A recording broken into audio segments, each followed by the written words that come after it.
In version 4.3, we are getting two new artifact sets, Nighttime Whispers in the Echoing Woods and Song of Days Past. In this video, I will go over these new artifact sets, explain what they do, and compare them to other artifact sets. Keep in mind that the artifact sets are not released yet, and there is a possibility that things may change. But without further ado, let's get into it, starting with Nighttime Whispers in the Echoing Woods.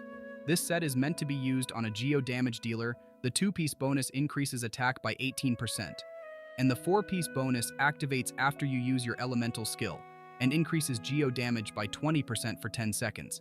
If you gain a crystallized shield while the geo damage bonus is activated, the geo damage will be increased by 150%, and if you lose the crystallized shield, the bonus will disappear. The bonus geo damage gained by using a crystallized shield brings the total to 50% geo damage, since the base is 20% and the increase is 1 plus 150%. Knowing that, this set should be really good for attack scaling geo damage dealers, and a better choice than running 2-piece attack and geo. If you're using a geo character, gaining those crystallized shields should not be an issue as long as you have another element in your team and a character that can apply that element from off-field.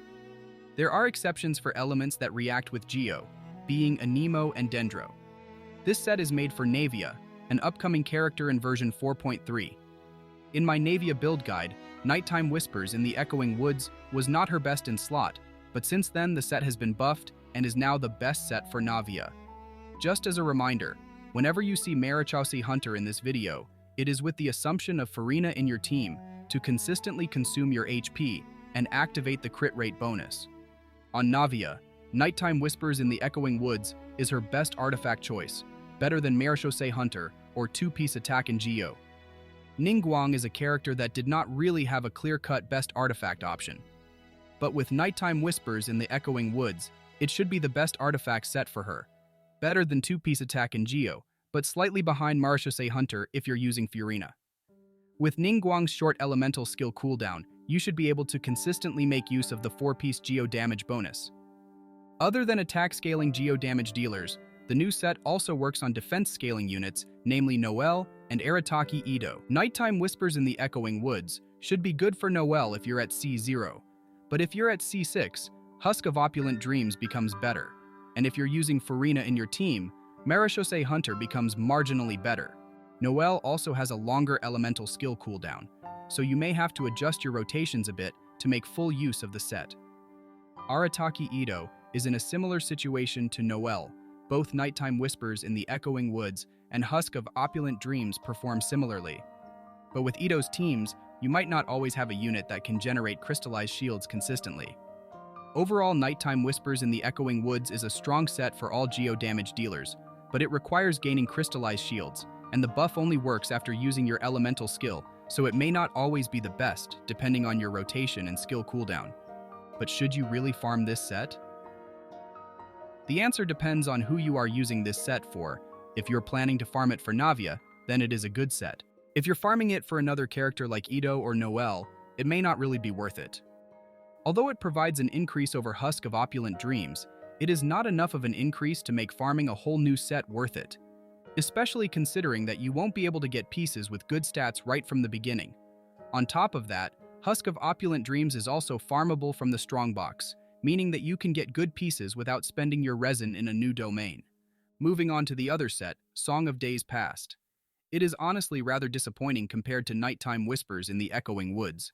Song of Days Past's 2-piece bonus increases your healing bonus by 15%, and for the 4-piece bonus, whenever the character using the set heals the party, you will gain the Yearning effect for 6 seconds.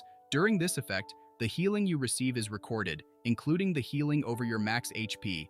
The maximum healing Yearning effect can record is 15,000. After the 6 seconds end, the Yearning effect will transform into Waves of Days Past effect. And whenever your active character hits an opponent with a normal, charged, plunge attack, an elemental skill, or burst, the damage dealt is increased by 8% of the total healing recorded. This damage bonus only lasts for 10 seconds or for 5 hits. Just to put it simply, whenever you heal, the healing will be recorded for 6 seconds. When the 6 seconds are up, you will gain a damage increase of 8% of the total healing. The bonus only lasts for 5 hits or 10 seconds, and the 15,000 HP restored limit should be easy to get if you have a well-invested healer. This damage increase is similar to Shenhe's damage bonus. It's directly added to your base damage and expires after a certain number of triggers. And even if you make use of the 5 hits, you will only have buffed a quarter of your burst's hits. What makes the set even worse is that the buff you can get is not even stronger than Tenacity of the Millilith or Noblesse Oblige. Having a 20% bonus attack is going to buff your team more than just a couple of hits with increased damage. So if your healer is a Nemo, Viridescent Venerer is better. If your healer uses their elemental skill or burst to heal, either Noblesse Oblige or Tenacity of the Millilith is better. And there is an artifact set called Ocean-Hued Clam that provides off-field damage depending on how much you heal. But that's not to say this set does not have its uses.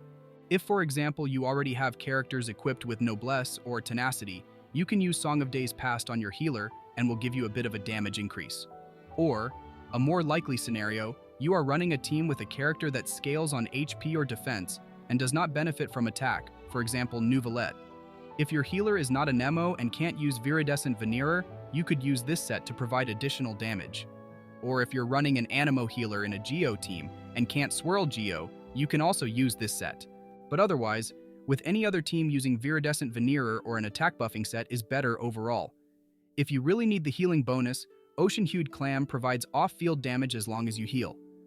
Overall, this set can work in specific scenarios, but it is not really strong compared to other supporting sets. And that's all from this video.